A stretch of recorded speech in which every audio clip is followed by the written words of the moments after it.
안녕하세요. 번제품강 57강 진행하겠습니다.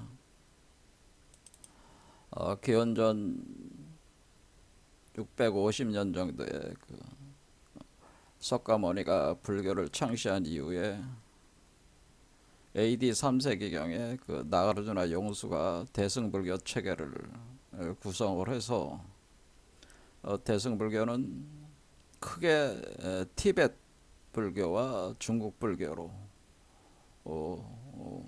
두 개의 방향으로 갈라지면서 이 세상에 이제는 전수되고 이제 확장이 돼 나갔다고 볼 수가 있는데요. 그래서 중국으로 온 그런 불교들이 그 어, 기본적으로 그 인도의 그 불경을 번역하고 그 번역에 기초를 해가지고 가르침을 전수하는 방식을 사용하기 때문에 이것을 우리가 교종이라고 하는 건데요. 그러니까 교종은 보통 이제는 그 화엄경의 기초에서 만들어진 그 종파가 바로 화엄종이고, 그리고 어, 법화경을 중심으로 해서 만들어진 게 천태종이라고. 그리고 나가르주나 용수의 중간사상, 중간학을 기초로 해서 전개된 것이 이쪽에 삼론종 같은 것이 중국에서는 삼론종이 되는. 그래서 이렇게 교종 체계들이 이제 구성이 되면서 불교의 가르침들이 중국인들에게 전수가 됐는데, AD 470년 정도에 그 보리달마라는 분이, 보리달마가 그 동쪽으로 오게 되는 거죠. 동쪽으로 와서 보니까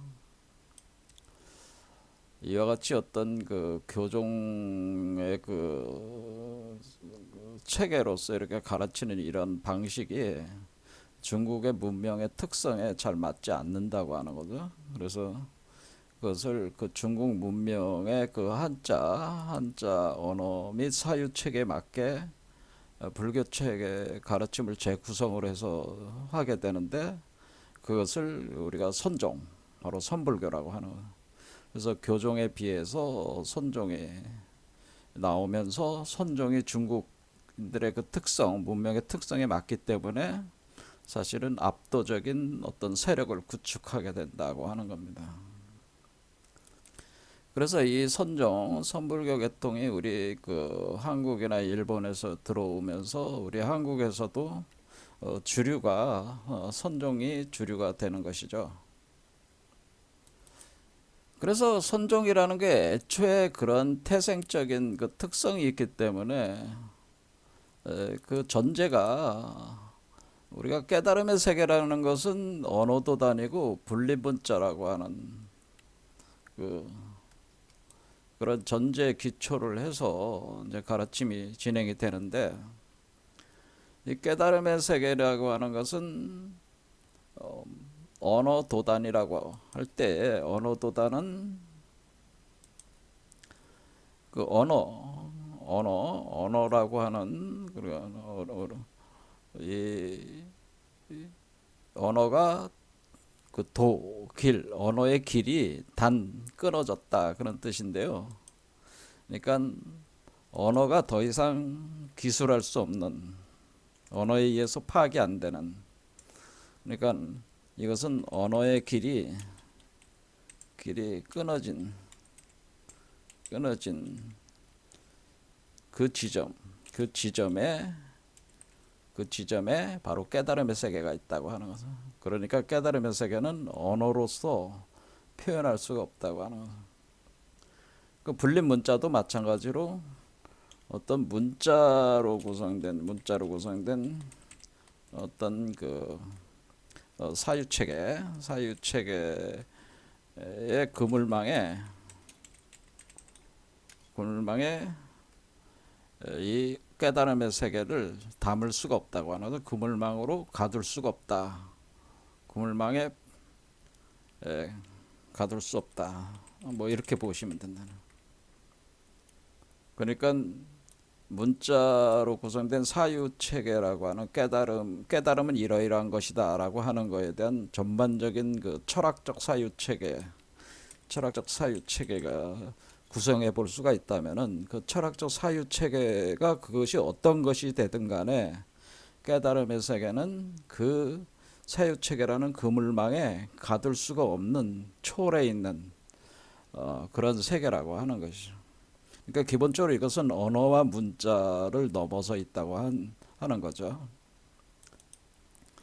그래서 이쪽 그 선불교를 공부하시는 분들의 기본적 그 자세가 우리가 그 깨달음의 세계는 언어와 문자로 그 표현할 수 없기 때문에 그 그물망에 가둘 수 없기 때문에 그것은 체험되어야 되는 것이지 어떤 언어와 문자로 기술될 수 있는 게 아니다. 이런 식으로 생각하는 경향이 많다고 하는 것. 그런 식으로 이제는 또 얘기들을 한다라고. 그러니까 깨달음의 세계는 체험의 영역이지 언어와 문자의 영역이 아니다. 뭐 이런 거죠.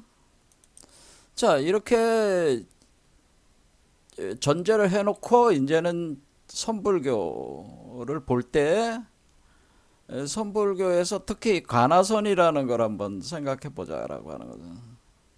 근데 가나선이라고 하는 것은 사실은 화라 간화선, 그러니까 화두간화선이라고 하는 것이 우리가 그 대종고가 그 창안을 한 거란 말이에요. 그 북송시대 창안을 해가지고 그 지금 선종의 핵심 수행 체계로서 간화선, 화두간화선을 가지고 쓰는데, 그런데 여기서 우리는 일종의 자기 모순을, 관화선은 수행은 자기 모순이다. 자기 모순적인 어떤 그런 수행 아니냐 이렇게 생각해 본다. 왜? 우리가 화두라는 관화선의 화라고 하는 화는 화라는 한자 자체가 말할 화자다. 말을 한다는 화자란 말이에요. 그러면은 우리가 말씀 언어에다가 혀설자니까 입으로 말을 한다는, 말을 하는 그런 거를 표현하는. 그럼 말을 한다는 것은 어떤 말을 쓴다는 거니까 우리가 이게 언어와 문자를 쓴다는 얘기잖아요. 그러니까 화는 결국 언어와 문자로 어떤 그 내용을 그 구성을 해가지고 그것을 이제 제가 이야기라고 그랬지. 이야기 화자니까 또 이야기 개념으로 해서 이제 이야기를 구성해서 가르친다. 구성된 그 이야기. 그러니까 언어와 문자로 구성된 어떤 이야기들을 화라고 볼 때 그 이야기들을 가지고 이것을 이용을 해서 이야기들을 통해서 깨달음의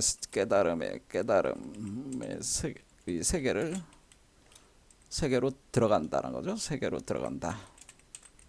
이렇게 되는 거니까 우리가 가나선이라는 게 그런 거니까, 그러면은 우리가 언어와 문자의 세계를 넘어섰다고 하면서 사실은 언어와 문자를 쓰고 있는 거잖아요. 언어와 문자를 아주 적극적으로 쓰고 있다고 하는 걸 알 수가 있어요.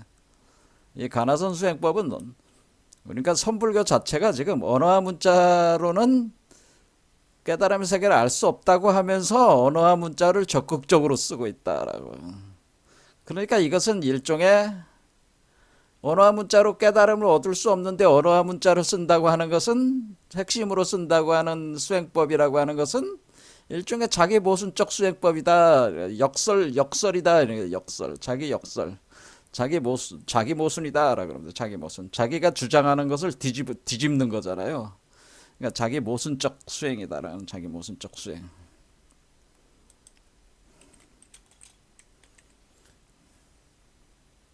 그것도 뭐 한두 가지 이야기를 가지고 하는 게 아니라 이 무려 이 깨달음을 들어갈 수 있는 이야기들이 무려 1100개, 1700개 정도가 존재하니까 1700개 공안이라고 하는 화두가 나서 1700개 공안을 구성을 하거든. 그러니까 이 이야기들을 숫자가 1700개 공안이다. 그러니까 공식적으로 깨달음의 세계를 들어갈 수 있는 이야기로 공식화된 것만 1700가라고 하는 거죠.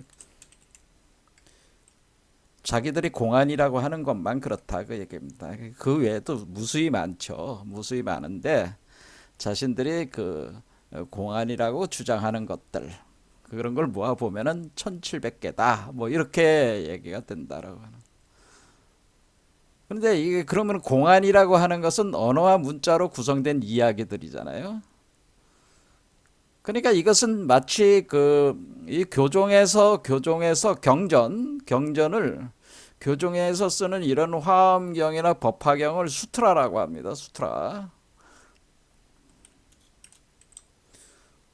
수트라라고 해요.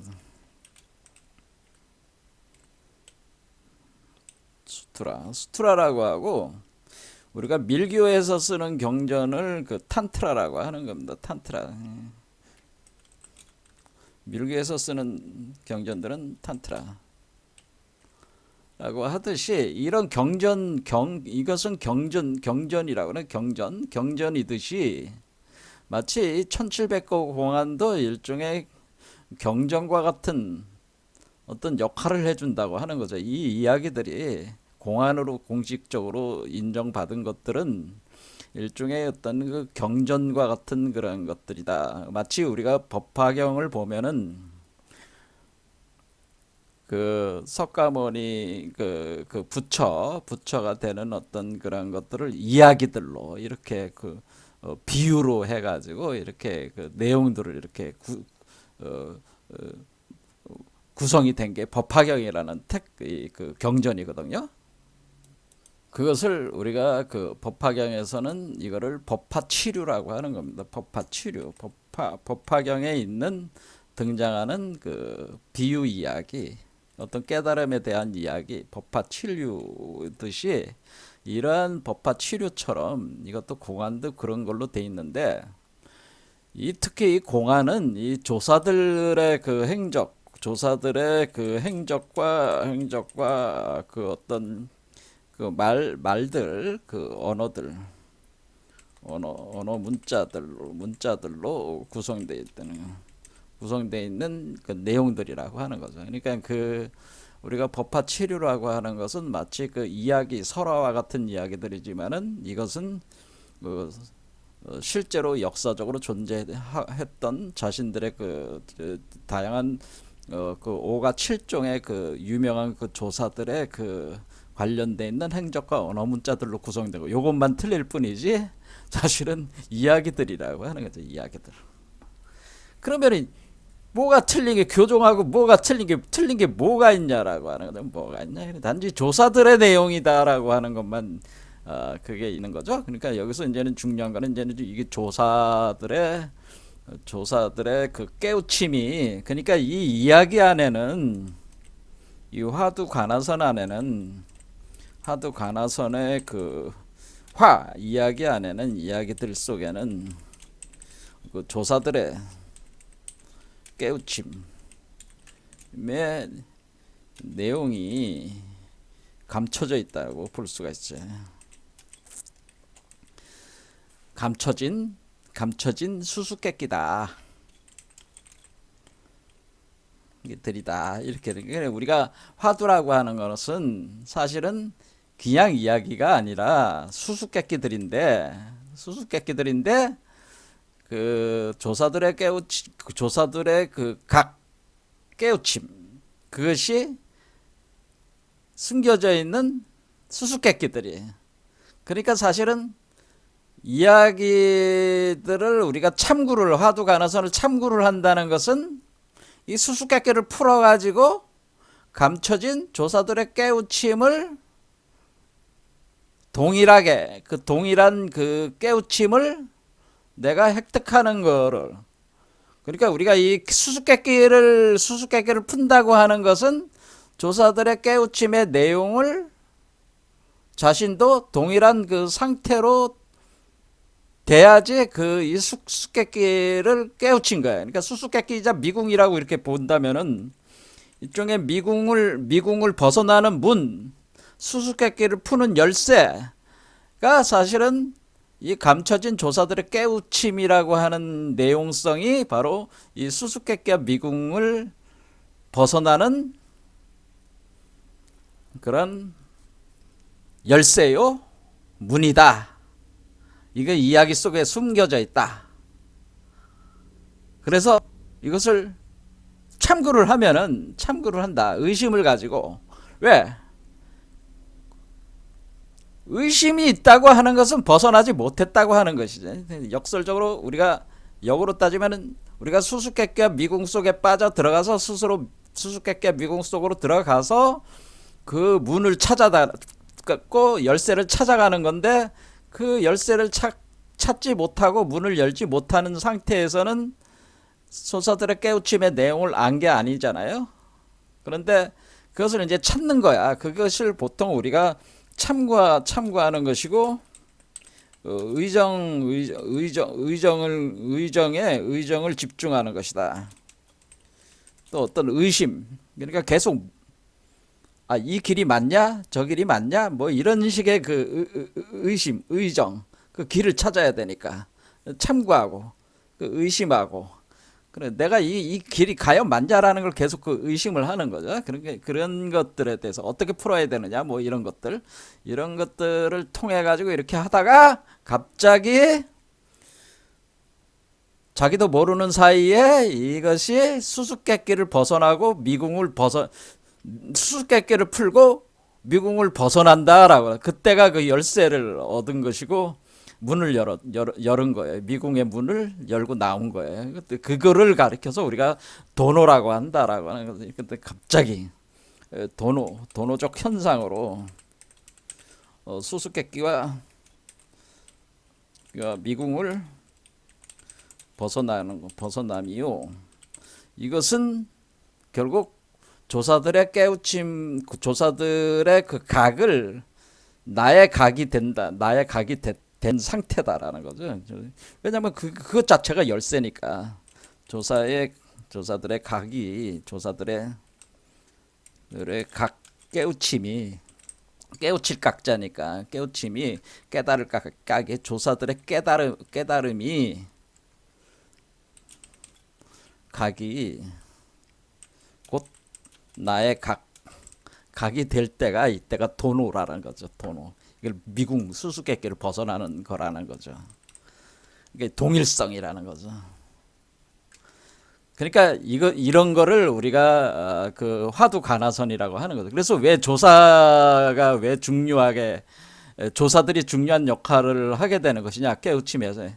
이 조사들이 등장하는 이야기들이 왜 중요하냐면 이 조사들이 본래 깨우친 자들이라고 하는 거죠. 그러니까 이 조사들의 깨우침의 그 내용을 하다 보면은 조사들과 같이 동일한 깨달음에 도달을 하고 조사들이 도노를 획득했듯이 도노적 현상을 구현했듯이 나도 수행자도 그것을 성취할 수가 있다. 이렇게 볼 수가 있다고 하는 겁니다.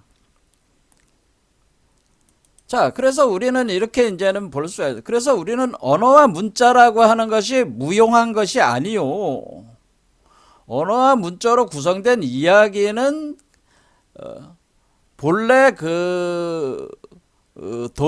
도노로 깨우치게 되는 그런 어떤 그 조사들의 그 세계, 부처의 세계, 그것을 들어가기 위한, 그것을 통과하기 위해서 수단으로 사용하는 이야기들을, 그것이 언어와 문자로 구성된 이야기들을 쓰는 거니까 그 엄청난 의미가 있다고 하는 거죠. 그러니까 이 간어의 화라고 하는 것이, 그래서 언어와 문자로 구성된 이 이야기들은 굉장히 강력한 수행의 도구들이다. 이렇게 볼 수가 있다고 하는 겁니다. 그렇다면 우리가 단순하게 깨달음의 세계는 언어도 단위의 불림 문자다 이렇게 얘기를 해가지고는 단순하게 생각하는 사람들은 어떻게 했어요? 이렇게 얘기를 한다는 거죠. 그러니까 깨달음에 대해서 이렇게 얘기를 하면은 야, 깨달음이라고 하는 것은 체험의 영역이지 그 언어와 문자의 영역이 아니야 이렇게 얘기를 한다. 근데 그것은 굉장히 피상적인 얘기라고 하는 거예요. 근데 어떤 사람은 깨달음에 대해서 계속 얘기를 한다. 그러면 그 사람은 계속 깨달음에 대해서 탐구를 하는 거잖아요. 참고하는 거잖아요. 그러는 사람과 깨달음의 영역은 체험의 영역이야 이렇게 해버리는 사람과는 뭐 누가 더 저기를 할 수가 있겠어요.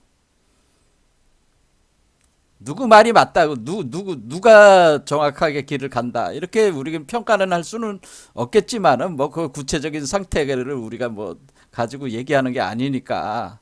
하지만은 우리는 그렇게 단순하게 뭐 언어도단 불림 문자다 이렇게 얘기할 수가 없다는 거예요. 왜? 언어도단이며 불림 문자지만은 언어를 사용하고 문자를 사용한다고 하는 겁니다. 그러니까 언어도 다니고 불림 문자의 세계로 들어가기 위해서 언어를 사용하고 문자를 사용한다. 그러니까 언어도단 불림 문자의 깨달음의 세계로 들어가기 위해서 역설적으로 언어와 문자를 적극적으로 활용을 하는 겁니다. 그것을 수단으로 활용하는 겁니다. 문자를 수행의 수단으로 적극적으로 활용을 한다는. 적극적으로 활용을 합니다. 그래서 무슨 말이 있냐면 예수가 또 한 유명한 얘기가 있잖아요. 두드려라 그러면은 열릴 것이요, 구하라 그러면 구할 것이요, 찾아라 그러면 찾아질 것이니라. 거기에 제가 한마디 더 붙이자면은 두드려라 그러면 열릴 것이요, 구하라 그러면 구할 것이요, 찾아라 그러면 찾을 수 있을 것이요, 찾는 사람은 찾을 수 있으며,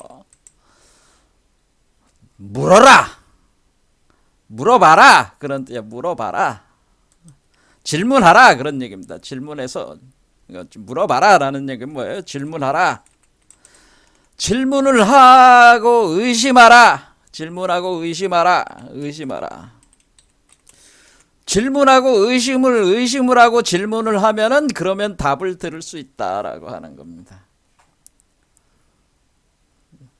그래서 질문하고 의심하고 질문해야 되는 거예요. 근데 의심하고 질문을 하려면은 언어와 문자를 써야지 의심하고 질문을 할 수가 있는, 질문하는 거지. 언어와 문자를 안 쓰고 어떻게 의심하고 질문이 성립이 그거를 표현할 수 있겠어요? 의심하고 질문하지.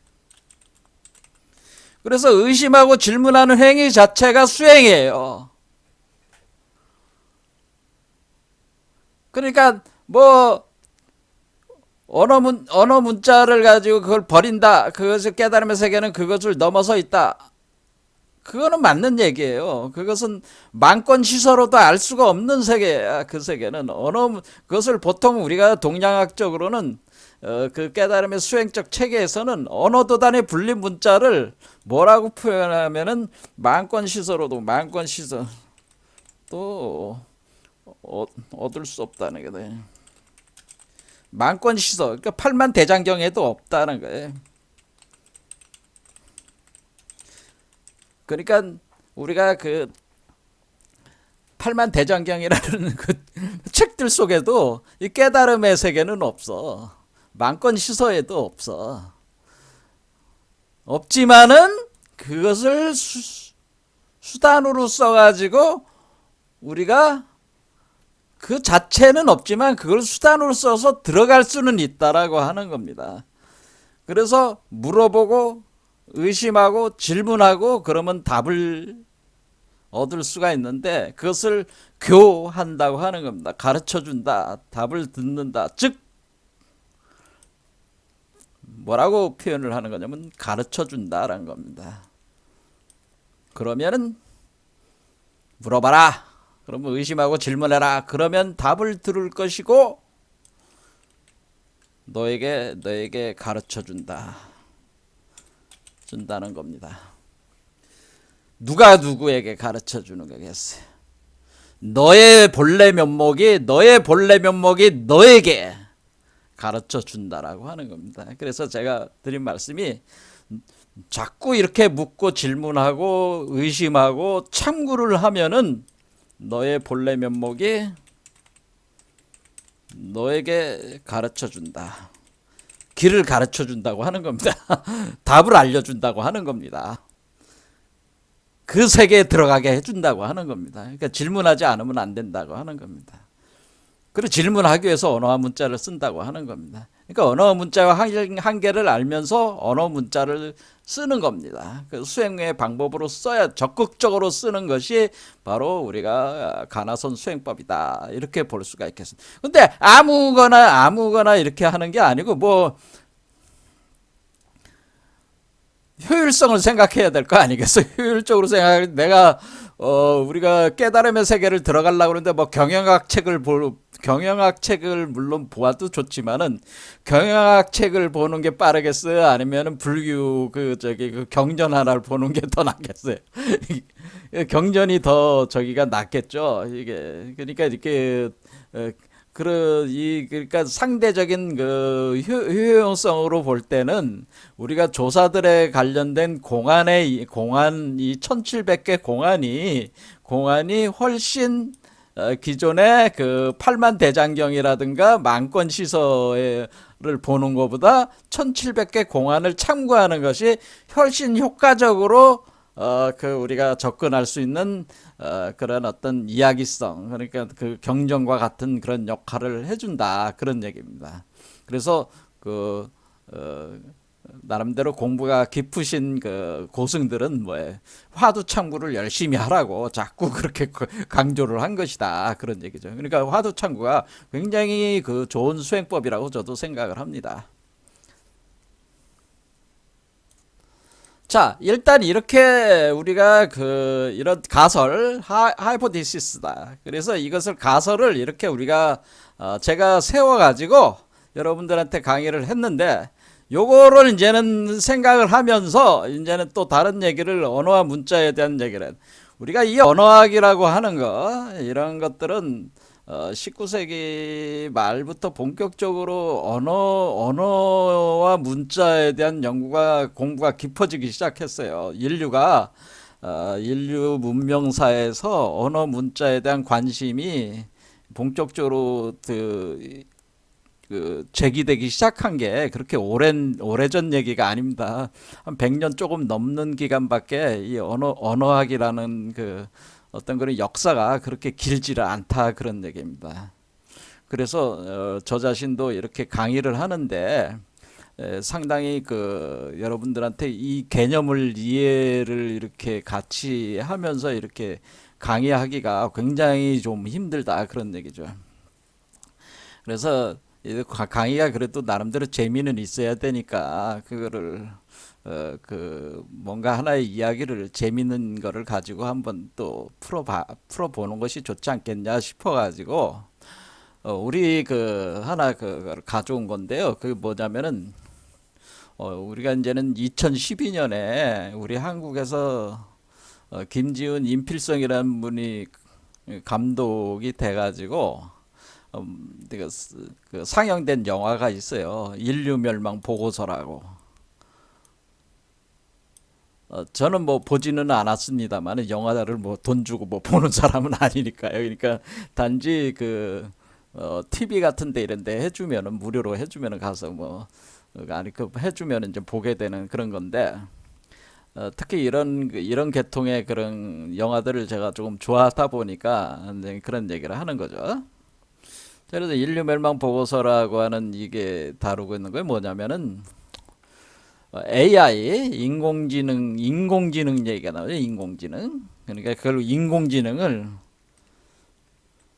AI라고 하는 것은 Artificial Intelligence라고 해가지고 이게 인공지능이란 뜻이잖아요. AI가 인공지능인데, 인공지능을 가지고 있는 존재. 그것이 이제 로봇. 이 AI 로봇이라고 이렇게 볼 수도, 인간의 모습을 한 그런 기계 장치라고 볼 수가 있죠. 인간의 모습을 한 기계체를 로봇이라고 본다면은 AI 로봇이 있습니다. AI 로봇이 있는데 AI 로봇도 여기서 이제 다루는 주제가 뭐였냐면은 이 AI 로봇이 깨달음을 얻었어요.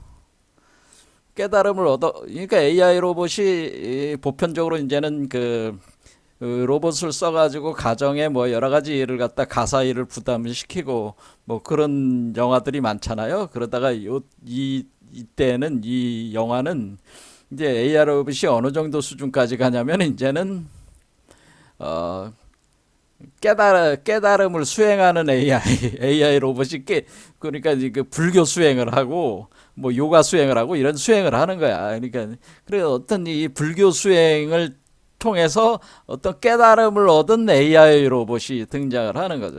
근데 실제로 깨달은지 안 깨달은지 모르지만은 뭐 자칭 그 사람들이 여기 이제는 여기 뒤에 그 스님들이 갖다 그 절을 하잖아요. 절을 이렇게 하니까 하면서 이게 숭배를 한다 이게. 그러니까 이 AI 로봇을 각자로서 숭배. 우리가 한마디로 해서 그 조사들과 같이 조사처럼 이 AI 로봇을 하나의 깨달은 조사처럼 이 스님들이 이거 절을 하면서 이렇게 떠받든다 그런 얘기입니다. 그래서 깨달은 AI 로봇이다 뭐 그런 거예요. 그래서 불교의 이치를 불교를 통해 깨달음 얻은 AI 로봇 깨달음을 불교를 통해 깨달음을 얻을 수 있냐? 그러니까 이게 여기서 주제는 결국 뭐겠어요? 로봇이 부처가 될 수 있겠냐? 이게 이제 제가 이제는 이 강의의 처음에 그 썸네일에 이렇게 제기한 그 말이잖아요. 그 제목이잖아요. AI 로봇이 부처가 될 수 있겠습니까?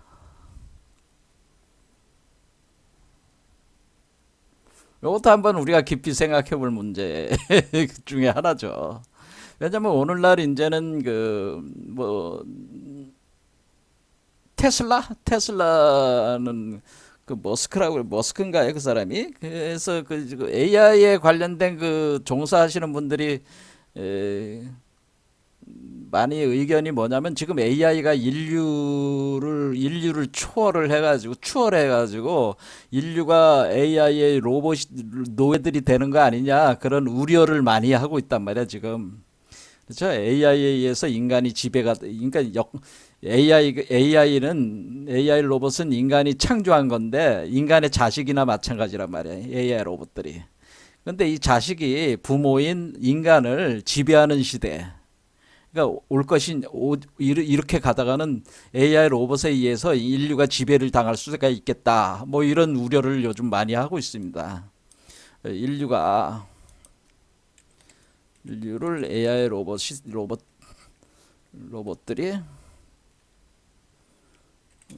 지배하는 시대의 도래. 이런 시대가 과연 오겠냐 이런 거죠. 그런데 이런 지금 현재 그 능력으로만 보면은 AI 로봇이 인류를 지금 상당히 앞서 있다. 그런 우려를 많이 가지고 있다 이거죠. 이게 쪽 계통의 이제는 하시는 분들이. 근데 이 AI를 그런 측면에서 우리가 인류의 그 어떤 그 종교의 특히 불교의 이런 어떤 것의 이 부처와 같은 존재, 깨달음이라 그 영역이라고 하는 것을 이 AI 로봇도 그 영역에 들어갈 수 있겠냐, 뭐 이런 거나 마찬가지죠. 그럼 그 AI 로봇이 깨달음을 얻었다, 뭐 그 부처가 됐다, 뭐 보살이 됐든 부처가 됐다. 그러면은 그 깨닫지 못한 인간들이 깨달음을 얻은 AI 로봇을 조사로 섬기면서 보살이며 부처로 섬기면서 모시지 않겠어요? 그런 내용을 다루고 있는 것이 이게 인류 멸망 보고서죠. 그러니까 인류가 더 이상 에이라 로봇에 게임이 안 된다 그런 얘기죠.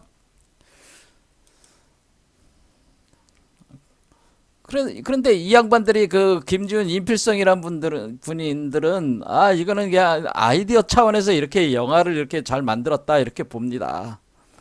자 그러면 생각을 한번 이걸 가지고 한번 생각을 해보자는 거죠 저는. 그러면 그거 가지고 어떻게 얘기를 하냐 참 저도 난감하다 이겁니다. 난감하다. 어디서부터 전개를 해야 될까요? 자 우리는 AI라고 하는 로봇이라고 하는 것은 뭐냐면은 AI 우리가 지금 이런 개념의 문명 구조를 한번 생각해 볼 필요가 있다는 거예요. 어떤 언어 방식을 사용하냐. 사실은 우리가 AI라고 하는 건 인공지능이라고 하는 걸 AI 로봇이라고 하느냐 할 때 이 인공지능성이라고 하는 AI는 일종의 계산 기능을 하는 거잖아요. 계산 기능, 캘큘레이션 하는 거죠. 캘큘레이터. 일종의 계산기란 말이야. 계산기. 그런 계산 기능. 계산 기능이 엄청 빠른 거잖아요. 그렇죠. 사람이 한 번에 하나 계산할 수 있으면 얘네들은 뭐 10만 번을 계산한다. 로봇이. 그러면 속도가 엄청 빠른 거예요. 계산 기능이 엄청 효율성이 그 속도가 엄청 빠른 거잖아요. 그리고 데이터 축적 능력이라든가 그러니까 우리가 이 기계 자체가 가지고 있는 데이터의 데이터량과 그 데이터를 수집된 저장된 데이터량이 엄청 많고 이것을 기초로 해가지고 계산을 하고 계산 기능이 있고 그다음에 학습 기능이 있다라고 학습 기능 요즘에 와서는 학습 기능을 하잖아요. 그러면 학습 기능 같은 게 있어 이 AR 로봇이.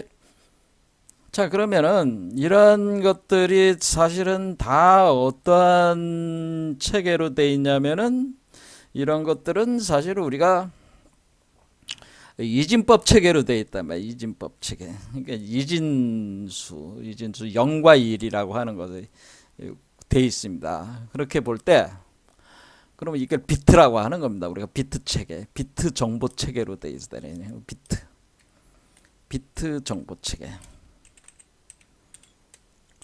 이 비트 정보 체계는 0과 1이라고 하는 두 개의 어떤 회로가 열리고 닫히고 하는 그런 거를 이렇게 전기 신호와 대응을 해가지고 정보 체계의 계산 기능을 계산 기능화 해가지고 또 저장도 하고 이런 거를 일종의 0과 1로 돌아가는 대수 체계. 그러니까 수리 체계를 그것은 불대수라고 하는 건데 불대수의 기호 논리학을 불대수라고 하는 0과 1을 가지고 하는 불대수의 기호 논리학적인 어떤 체계를 우리가 그것을 형식 논리에 적용을 하고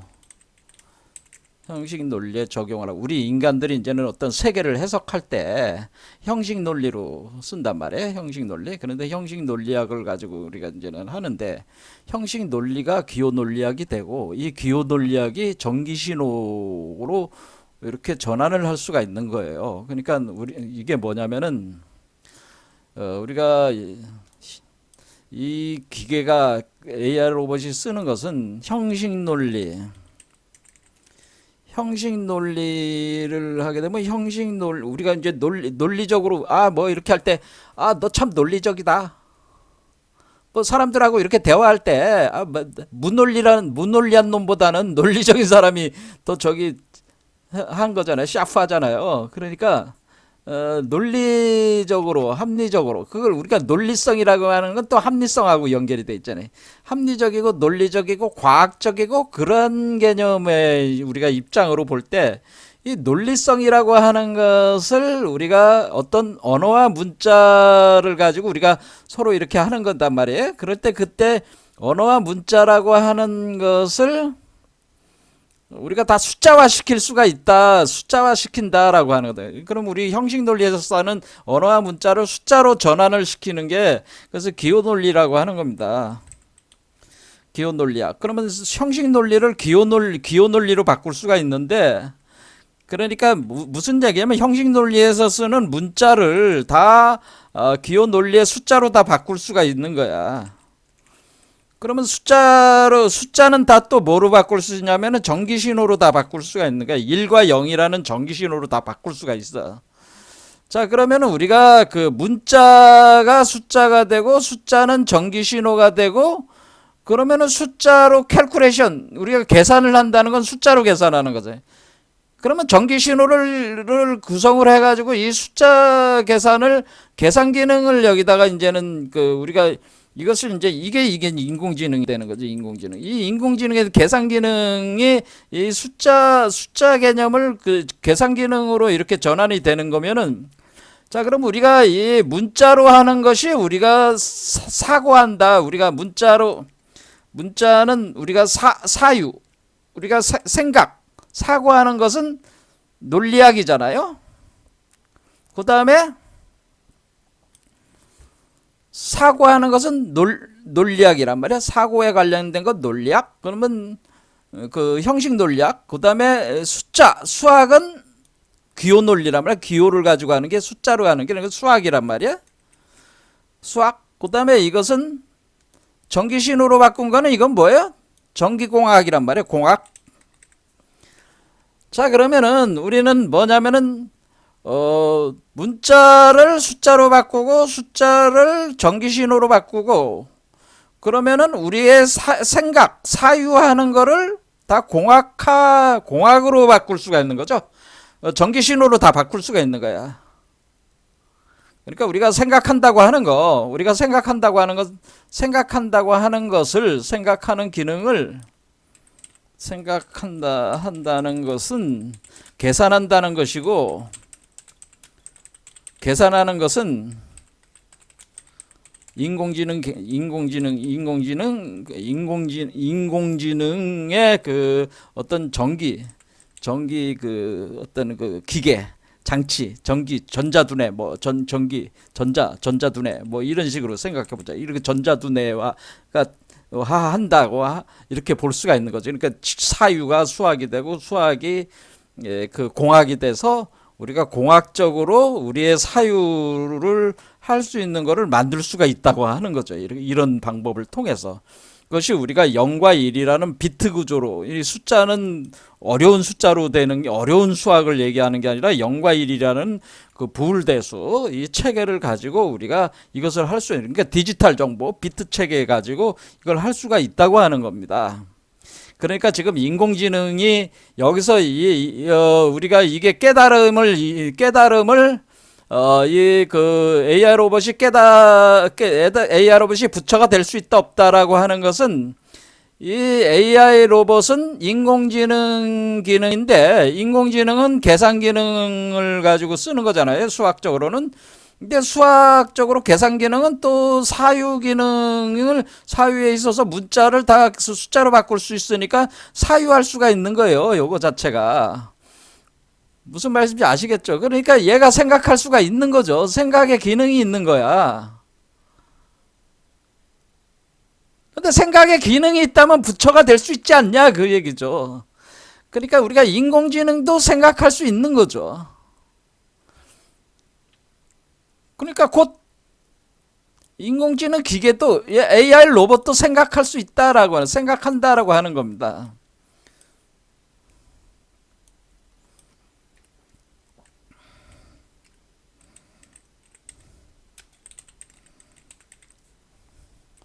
그러니까 AI 로봇도 생각하는 거예요.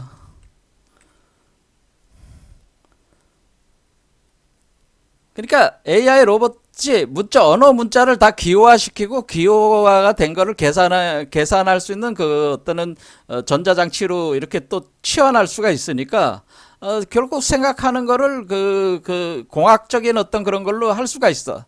그래서 우리가 그 과거부터 이제는 그 서양권에서 만들려고 했다는 것이 생각하는 기계, 이거에 대한 거를 계속 추구를 해왔단 말이야. 생각하는 기계.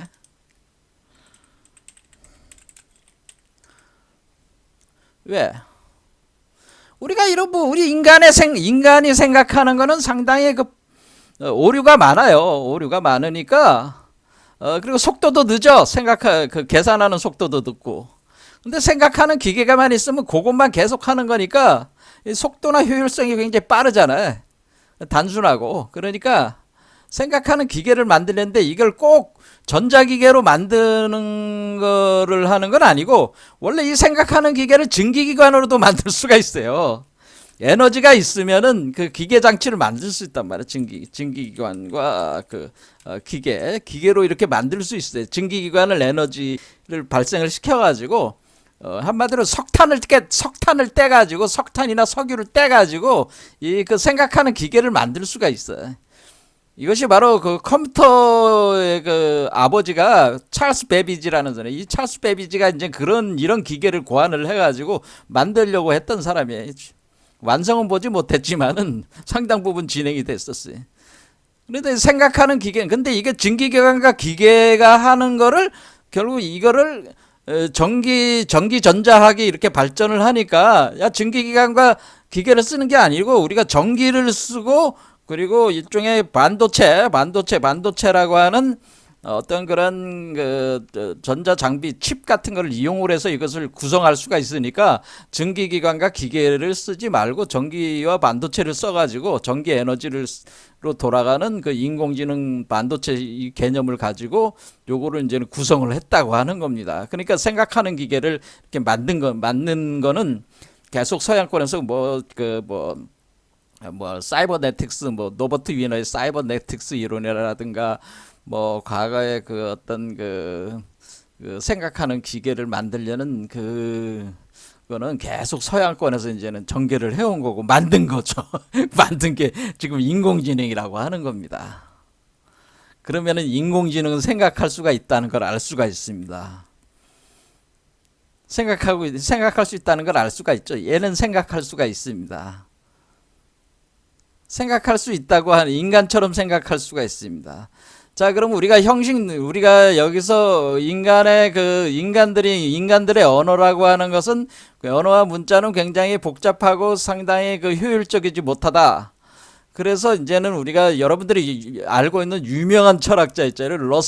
버트란트 러셀과 화이트헤드가 바로 수학 원리라고 하는 책을 내게 되는데 여기서 이제는 형식 논리학을 이제 본격적으로 이제는 우리가 보편 언어 그러니까 우리가 보편 언어를 이제 생각을 하게 되는데 보편 언어라는 게 뭐냐면은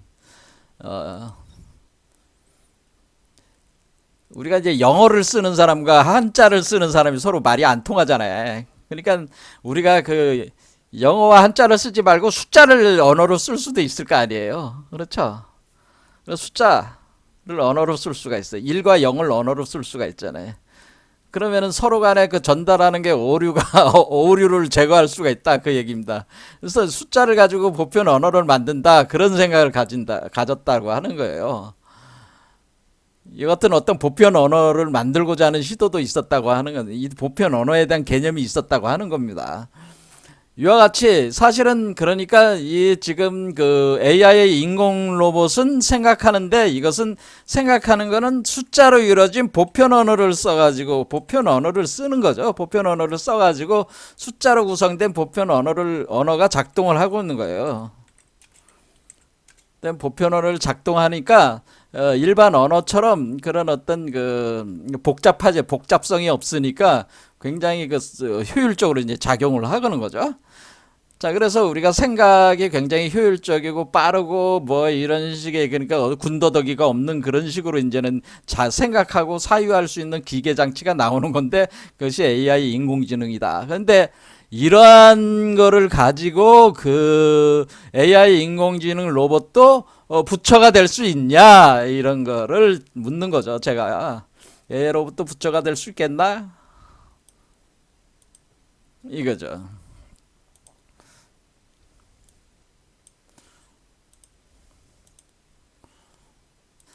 자, 그러면 이거는 여러분들이 이제 화두로 한번 생각을 해보고요. 그러면서 이제는 지금 앞으로 시대는 최소한도 이거 형식 논리라든가 형식 수리 논리학이라고 봐야 된다. 형식 수리 논리학 분야에서의 그 사고하는 그 사유하는 어떤 그런 시스템 상에서는 우리 인간이 인공지능을 따라갈 수가 없습니다. 여러분들이 이제는 그 우리가 체스, 바둑 같은 것도 뭐예요? 다 인공지능 그 AI 로봇들에 다 패배하고 있잖아요, 지금 인류가. 그러니까 그런 분야 자체가 원래 이 사실은 우리가 그 형식 수리 논리학이 적용이 되는 분야라는 거죠. 그런 것도 다 따지고 보면은. 그러니까 그런 분야에서만큼은 인류가 그 인공지능과의 경쟁에서 이길 수가 없는 거죠. 그런 사유 능력에 있어서는. 그러면 인공지능이 인류를 그러니까 요즘에 이제 많이 하는 게 챗 GPT 가지고 뭐 여러 가지 많이들 하고 있는데 그러면서 이제는 그쪽 계통의 오픈 AI라든가 이런 쪽에 이제는 그것을 인공지능이라고 해가지고 이제는 하시는 분들이 만약 이대로 가다가는 인류가 인공지능한테 결국 지배를 당하지 않겠냐. 그래서 속도를 좀 늦춰야 되지 않겠냐. 발전 속도를. 뭐 늦추고 안 늦추고 결과론적으로는 인공지능에 인류가 지배를 당할 수밖에 없는 그런 거 아니냐. 뭐 이렇게 생각할 수도 있다라고 하는 거죠. 그래서 그런 우려를 가지고 지금 저 세계적으로 학자들이 많은 논쟁들을 하고 있는 걸로 제가 알고 있습니다. 자, 그러면은 여기서 이제는 또 이제 생각해 봐야 됩니다. 우리는 여기서 우리가 인공지능 로봇이나 이런 어떤 것들이 하는 것은 제가 분명히 얘기했지만 형식 논리학이라고, 형식 수리 논리학이라고 제가 얘기했어요. 인공지능이 기본으로 쓰고 있는 것은 형식 수리 논리학이라는 거예요. 그러니까 우리 인류가 세계를 논리라고 하는 걸, 논리는 로고스 논리, 우리가 말씀에 의해서 이 세계가 창조됐다 그렇게 표현할 때 이 로고스 논리라는 거, 논리가 로직이라는 거잖아요. 로직. 말씀이라고 할 때 우리가 로고스라고 하는 거예요. 로고스. 그 로고스는 상당히 어원적으로 비슷한 개념이잖아요. 그는 로직이 있다는 거예요. 로직. 어떤 로직이 있는데 로고스인데 그럼 논리가 있다는 거죠. 논리. 그러니까 논리가 있는데 우리가 법성이라 할 때, 부처의 법성이라 할 때 우리가 법신불의 법성, 성품이라고 하는 것은 법성은 을 다른 측면에서는 이라고 하는 겁니다. 우리가 성리학 할 때 그러니까 성리학, 그러니까 우리가 유교에서 성리학 할 때 성리학이라는 말을 이렇게 딱 쓸 때 성은 우리가 법성이라고 볼 수 있는 법성. 그건 불교적으로. 그러면은 리라고 하는 것이 이게 로고스란 말이에요. 로직. 로직이 있다는 거죠. 로직. 그러니까 성이라고 하는 법성이라는 것이 그냥 무작위적으로 이렇게 되는 게 아니라 어떤 법칙, 논리에 입각해가지고 이것이 작용을 하고 있다 그런 개념이라는 거죠. 그래서 입법이라고 하는 거죠. 그래서 입법, 다른 말로는 입법이다라고 하는 거죠. 그래서 성리학, 그래서 우리가 마음이 움직이는 메커니즘, 그것을 심리라고 하는 거다. 심리, 성리, 심리, 뭐 이런 얘기라도 그때 리라고 하는 것이 로직이라고 하는 거죠. 자, 그러면은 우리는 이렇게 생각해 볼 수 있어요. 그럼 우리가 로직이라고 하는 것이 지금은 우리가 AI 인공지능 로봇은 형식수리 논리학을 쓴다라고 하는 겁니다. 그럼 우리가 우리가 세계를 인식하고 해석할 때 인류는 형식수리 논리학적인 사유로 세계를 해석해 왔어. 상당 부분이. 그것을 우리가 소위 얘기해서 합리적이다. 객관적이다. 그런 말들을 쓰면서 그런 논리를 저기 한 거죠. 그러니까 무작위적인 어떤 그런 거보다는 이렇게 체계적인 어떤 논리를 형식수리 논리학으로 해가지고 요거를 이제는 우리가 과학적 지금 과학화 시키는 그런 개념이니까 이게 형식수리 논리학을. 근데 우리가 그러면 논리학에는 형식수리 논리학만 있는 것이냐 이런 거죠. 자, 이거 우리가 그러니까 세계를 해석하는 그 논리, 리가 형식수리 논리학이 이것이 그러니까 형식수리 논리학이 이것이 전부냐 이런 거를 생각해 봐야 된다고 하는 거예요. 자, 나가르주나 용수라는 분이 있다고 제가 얘기했어요. 이분은 부정논리학이라는 거를 부정논리학이라는 게 있습니다. 그런데 부정논리학도 잘 보면은 사실은 형식수리 논리학을 약간 약간 버전업 시킨 거라 이렇게 볼 수도 있어요. 부정논리학이. 자, 이것은 용수라는 분이 쓰는 거잖아요. 형식수리 논리학은 이것은 오늘날 러셀이라든가 뭐 이제 버트란트 러셀이나 그 화이트헤드 같은 사람들이 이제는 수학 원리에서 이제 한 거고 오늘날 이제는 이 인공지능이 다 이런 형식수리 논리학적 관점에서 만들어지고 있는 거다. 그런.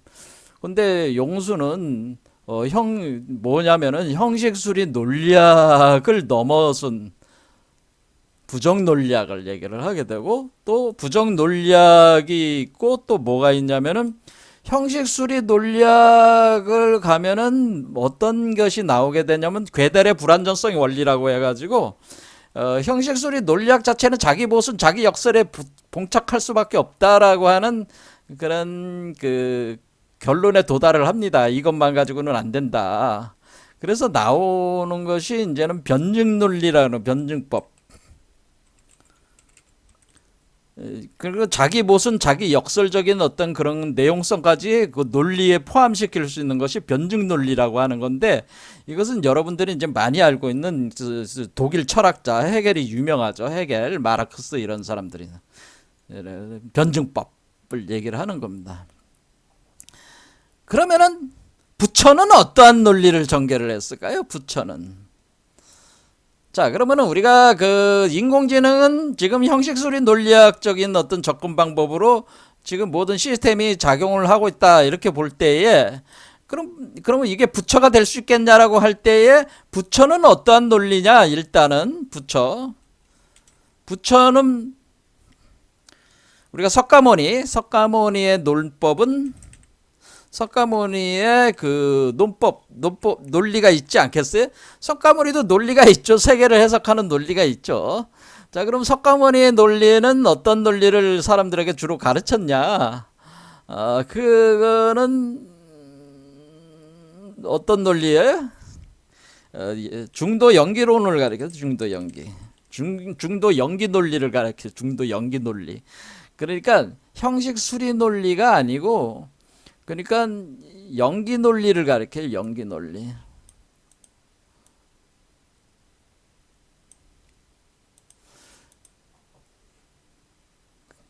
자, 그러면은 여기서 우리가 AI 인공지능 로봇은 형식 수리 논리학적인 어떤 그 사유 패턴을 가지고 세계를 해석하고 그것에 의해 가지고 그 모든 것을 비교 판단 추리를 해 가지고 어떤 행위를 한단 말이에요. 그다음에 인간들의 그 어떤 것들을 학습을 해 가지고 어떤 그런 판단을 해서 이렇게 어떤 로봇이 이렇게 행위를 한다고 볼 때 또 어떤 깨닫는 과정을 전개를 한다고 볼 때 요것은 요런 형식 수리 논리학 관점으로 접근을 해서 들어간 것이고 근데 사실은 석가모니는 형식수리 논리학을 얘기하는 게 아니고 석가모니는 중도연기 사상, 중도연기 논리를 전개를 했다고 하는 겁니다. 그러니까 논리학이 다른 거죠. 그러니까 이 논리법과 이 논리법이 다른 거죠. 자, 그러면 중도연기 논리와 이 논리의 차이는 뭐냐면은 제가 애초에 지난 강좌에서 얘기했듯이 우리가 여기서 컨택트에서 얘기했듯이 형식수리 논리학은 어떤 특성이 있냐면 형식수리 논리학은 시간상으로 직선적이고 선형적인 논리학이에요. 근데 부처의 논리학은 순환적 논리, 부처의 연기법은 연기 논리는 순환법이에요. 그래서 여기서 근본적인 차이가 있는 겁니다. 이 논리가. 자, 오늘 여기까지 하도록 하겠습니다. 다음 시간에 한 번 더 해보도록 하겠습니다. 오늘 여기까지 하겠습니다. 감사합니다.